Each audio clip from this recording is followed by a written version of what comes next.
Que nos hablara algo sobre los problemas, cómo se forman los problemas y cómo se destruyen y qué posición psicológica deben adoptar los gnósticos frente a ellos. Con el mayor gusto daremos respuesta a tu pregunta, mi estimable Fernando Villauribe. Obviamente, el problema en sí mismo no es más que una forma mental, con dos polos, positivo y negativo. Tal forma existe porque la mente la sostiene. Deja de existir cuando la mente deja de sostenerla.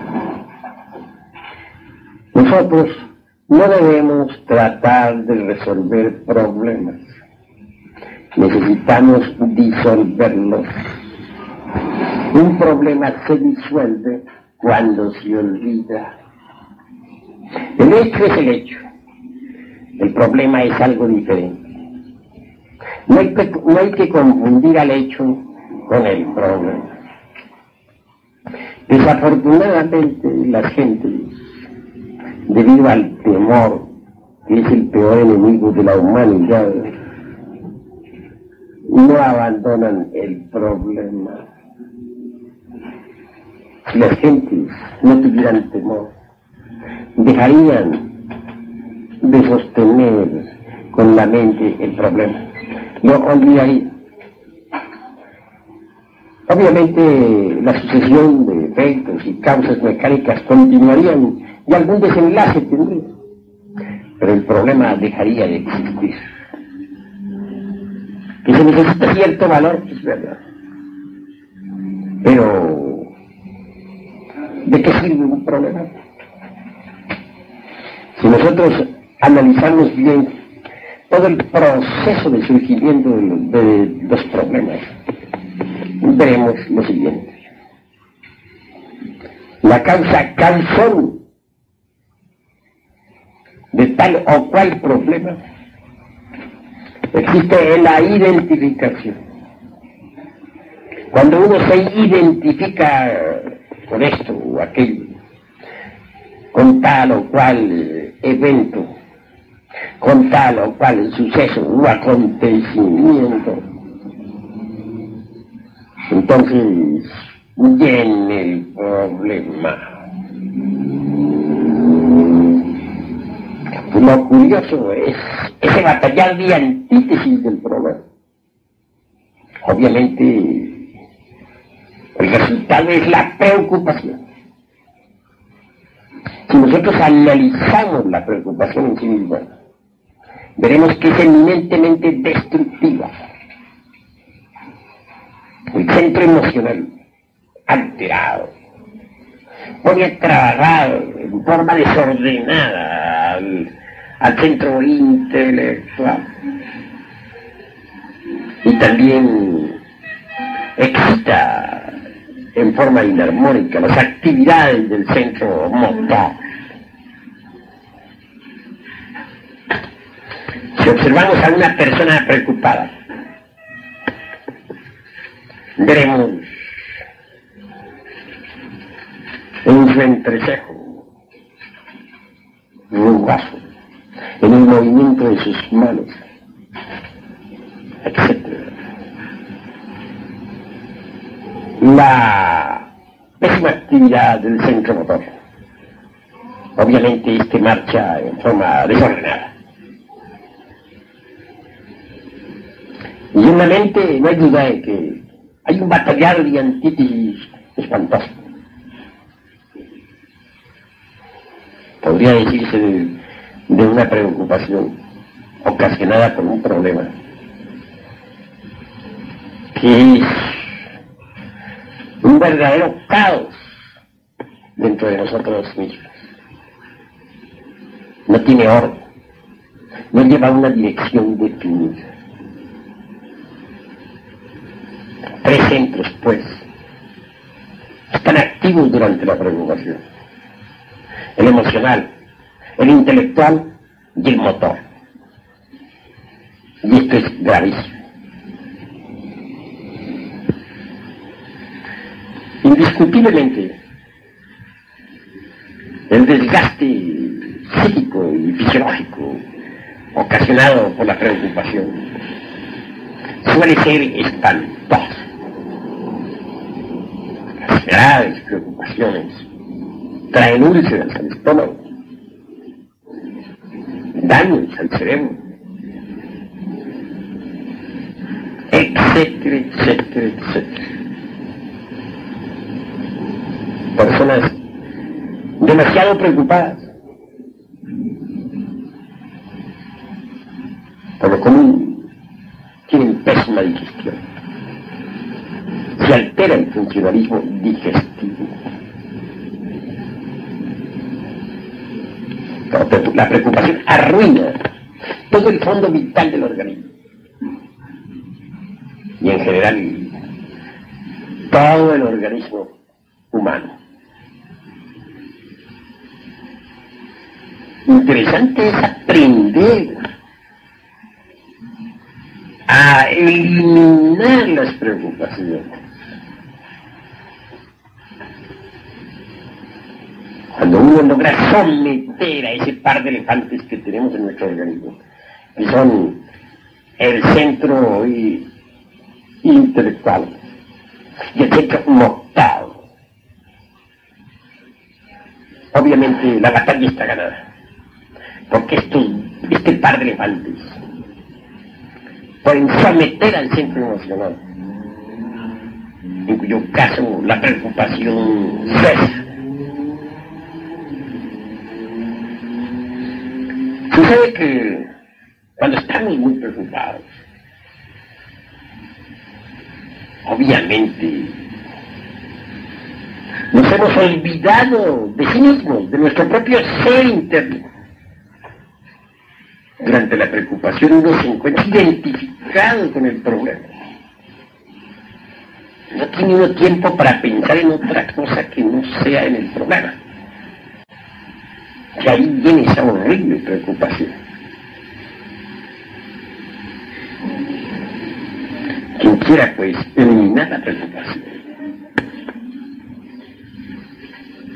debe, ante todo, entrar en ese estado psicológico que se llama la íntima recordación de sí mismo. Cuando uno se recuerda a sí mismo profundamente, entonces todo cambia. Cesa la corriente desordenada de los pensamientos y de los deseos y la emoción. Eso es obvio. Pero ante todo, muchos hermanos gnósticos que escuchan este cassette quisieran así como una técnica para acabar con alguna violenta preocupación. Y nosotros, con el mayor gusto, se la vamos a proporcionar en este cassette. Decía que sometiendo a ese par de elefantes, que son los centros intelectual y motor, podemos, por medio de ellos, controlar al centro emocional. Claro, se necesita una técnica, repito, y con el mayor gusto la vamos a dar. Para normalizar al centro motor, conviene relajar completamente el cuerpo. Empezar por relajar los nervios del cerebro, los músculos de la cara,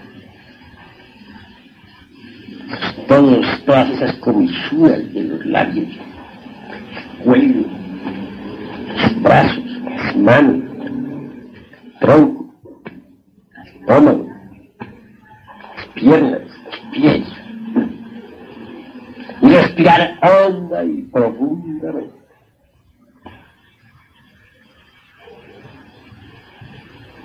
La sadhana aconsejable o la postura aconsejable para esta relajación: acostarse en su lecho o sentarse en un cómodo sillón así relajados y respirando en forma rítmica y profunda. Queda controlado el centro motor. En cuanto al centro intelectual propiamente dicho, tenemos que no hacerle caso al proceso ese de raciocinio gigantísimo. Si nosotros nos acordamos de nuestro propio ser interno, nos concentramos en nuestro Dios interno, obviamente nos olvidamos de todos esos procesos intelectuales, claramente en suspenso. Ya sometidos a este par de elefantes que son centro motor y centro intelectual. Entonces, mediante los mismos, podemos someter al centro emocional. Es claro, una mente serena, tranquila, somos movimientos desordenados. Es decir, se aquietan las emociones, quedan en suspenso y la preocupación pasa. Pensemos en lo que es un centro intelectual quieto y en silencio, en lo que es un centro emocional quieto y en silencio, y lo que es un cuerpo físico completamente relajado. En estas circunstancias la preocupación ha dejado de existir. En estas circunstancias el problema ha sido olvidado. Problema olvidado es problema disuelto. Viene la paz. Después de esta práctica, somos distintos. Si miramos el evento aquel que proporcionó la preocupación, que dio origen al problema, ya no lo vemos como lo estábamos viendo antes de la práctica. Lo podemos observar en forma distinta, diferente. Ha dejado de existir el problema, se ha acabado la preocupación. Lo que pueda sobrevenir después ya no nos importa. El miedo ha quedado también cancelado. Así pues, esto es lo que conviene saber en relación con los problemas y las preocupaciones. Hasta aquí mi respuesta. Quisiera preguntarle ahora cuáles son los 3 pasos de los cuales usted ha hablado para la destrucción de los egos, y también que nos aclare algo sobre cómo se disfrazan los egos para que sean más difícilmente identificables y por lo tanto más difíciles de destruir. Con el mayor gusto voy a dar respuesta a nuestro hermano Villa sobre este asunto de los yoes. Ciertamente necesitamos auto-observarnos para conocernos. En principio, nuestros estudiantes gnósticos no saben ciertamente qué es lo que deben observar.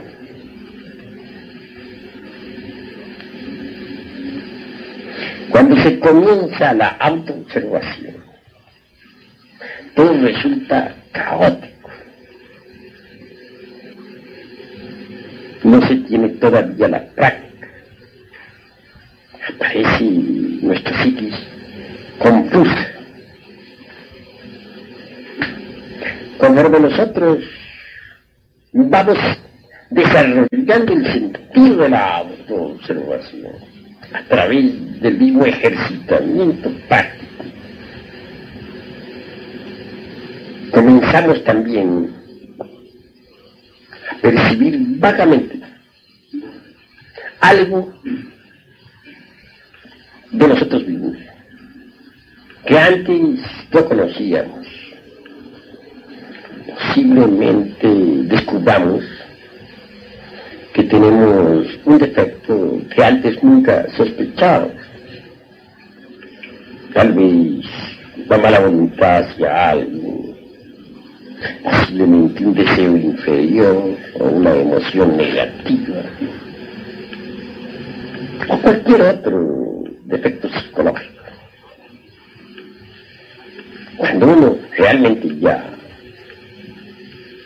ha descubierto, aunque vagamente, algo de lo cual antes no se había dado cuenta, entonces, incuestionablemente, se encuentra ya, pues, algo sobre qué trabajar. Y surge en nuestro interior el propósito de trabajar.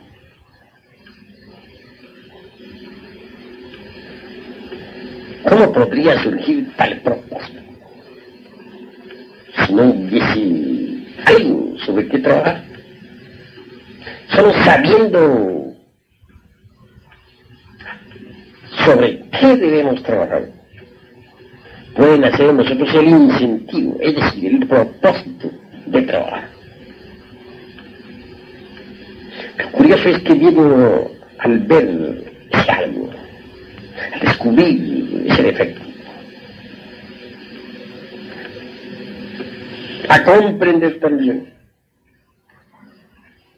que mucho tiempo fue uno esclavo de eso, de tal o cual error. El trabajo subsiguiente consistirá en separar ese error de nuestra propia psiquis.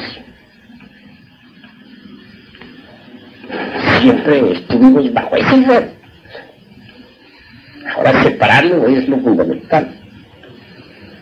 Esto de separarlo implica un gran esfuerzo y posiblemente hasta un tremendo superesfuerzo. Cuando uno avanza en el trabajo, puede desintegrar ese error hasta volverlo a otro. Es claro que se necesitará pues de una fuerza superior a la mente capaz de desintegrar el error que hemos descubierto. Existe tal fuerza. Es la serpiente ígnea de nuestros mágicos poderes. La Kundalini,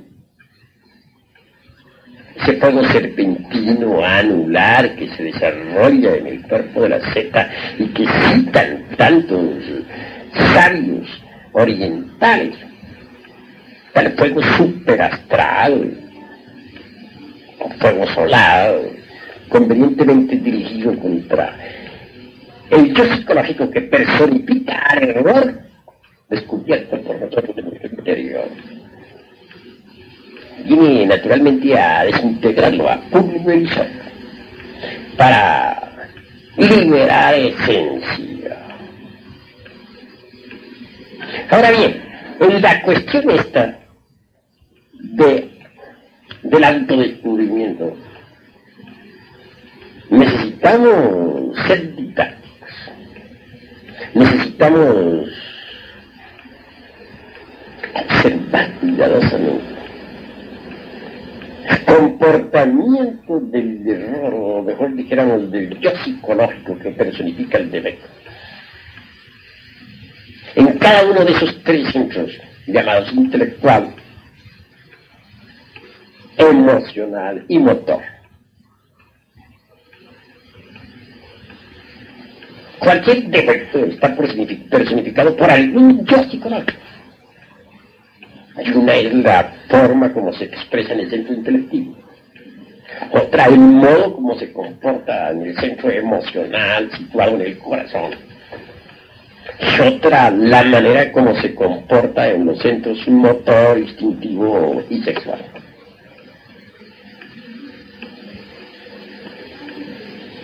Esas tres formas de comportamiento de un yo. Bien vale la pena que nos observemos cuidadosamente, porque observándolas queremos descubrir mejor ese defecto que queremos eliminar, ese yo que queremos erradicar de nuestra naturaleza psíquica. Así pues, cuando se me pregunta sobre los 3 pasos que hay que dar, me refiero exclusivamente a la observación minuciosa de tal o cual yo psicológico, en los 3 centros: intelectual, emocional y motor instintivo sexual. Vean ustedes que los centros motor, instintivo y sexual los resumo como si fuese, porque son 3 centros inferiores que se coordinan para formar, dijéramos, en una especie de personalidad. Yo veo que en cada persona hay 3 personalidades muy marcadas: la intelectual, la emocional y la instintiva motor sexual. Son 3 personalidades que no se entienden, que nunca se han entendido. Estudiar cómo se comporta el yo en lo intelectual es básico, cómo se comporta en lo emocional es fundamental, y cómo se comporta en esos centros motor, instintivo y sexual es extraordinario. Al autoobservarnos, lo hacemos con el evidente anhelo de autodescubrir, de autoconocernos. Uno podría tener verdaderamente el propósito de trabajar sobre sí mismo si no se autoconoce, si no se autodescubre. Hay que saber que no nos conocemos a sí mismos. Porque una cosa son las ideas o conceptos que uno tenga sobre uno mismo, y otra cosa es lo que es uno mismo. Estoy seguro que los que están escuchando este cassette no se conocen. Tienen sobre sí mismos ideas equivocadas. Si ellos se autoobservaran, descubrirían dentro de sí mismos elementos psicológicos insospechados. Es pues importante la autoexploración a través de la autoobservación.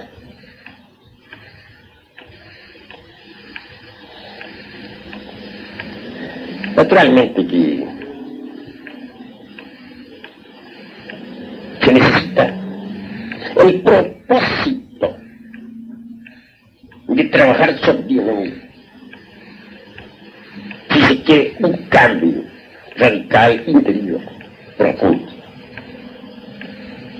Mas tal propósito no podría surgir de nada. Incuestionablemente ese propósito del trabajo solo podría originarse de la autoobservación, que nos da a su vez el autoconocimiento.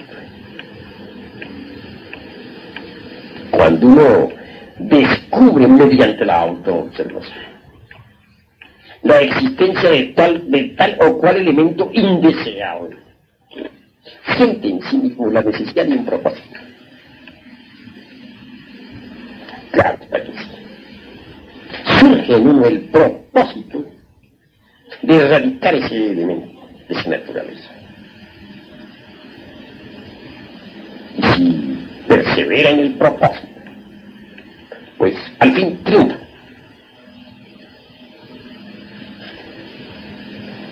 Es necesario que los que escuchan este cassette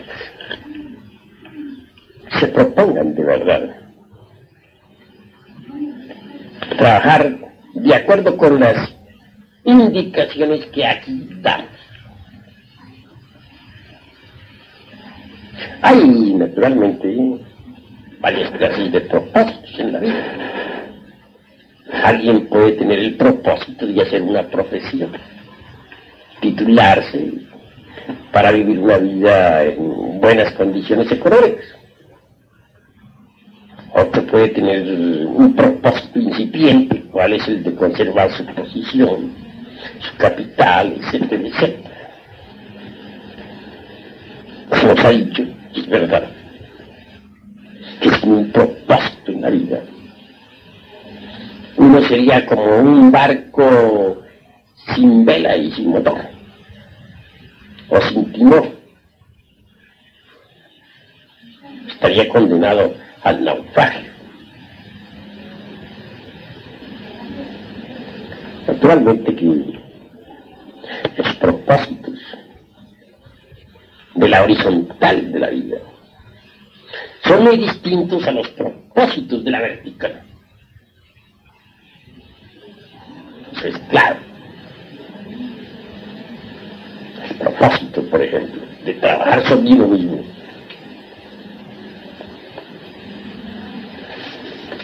puede estar reunido con los propósitos de la vida tal como se procesa en la línea horizontal de la existencia. Aún más, los propósitos de la vertical no tienen ninguna significación en la línea horizontal de la existencia. Cuando uno tiene el propósito de trabajar sobre sí mismo,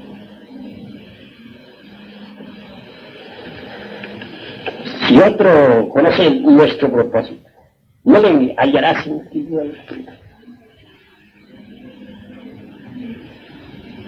Hay cosas, por ejemplo, en la vida práctica, están correctas, y sin embargo, dentro del terreno vertical de la existencia, no están tan correctas. Quien se propone trabajar sobre sí mismo, incuestionablemente tiene las leyes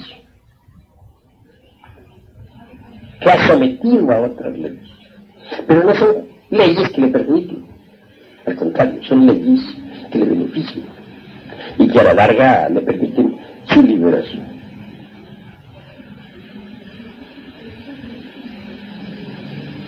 Eliminar de nuestra naturaleza íntima los elementos psicológicos indeseables es urgente, porque sólo así se consigue el verdadero despertar, que es el objetivo de todos nuestros trabajos esotéricos. Hasta aquí va, pues, la respuesta con respecto a los 3 pasos de que nos ha hablado nuestro hermano Villa. La forma como se disfrazan nuestros egos para hacerse más difícil su ubicación y por lo tanto su destrucción. Ciertamente, entre el incienso de la oración también se esconde el delito. Entre el perfume de los templos se esconde el delito. El delito se viste de santo, de mártir, de apóstol, etcétera, etcétera, etcétera. El delito busca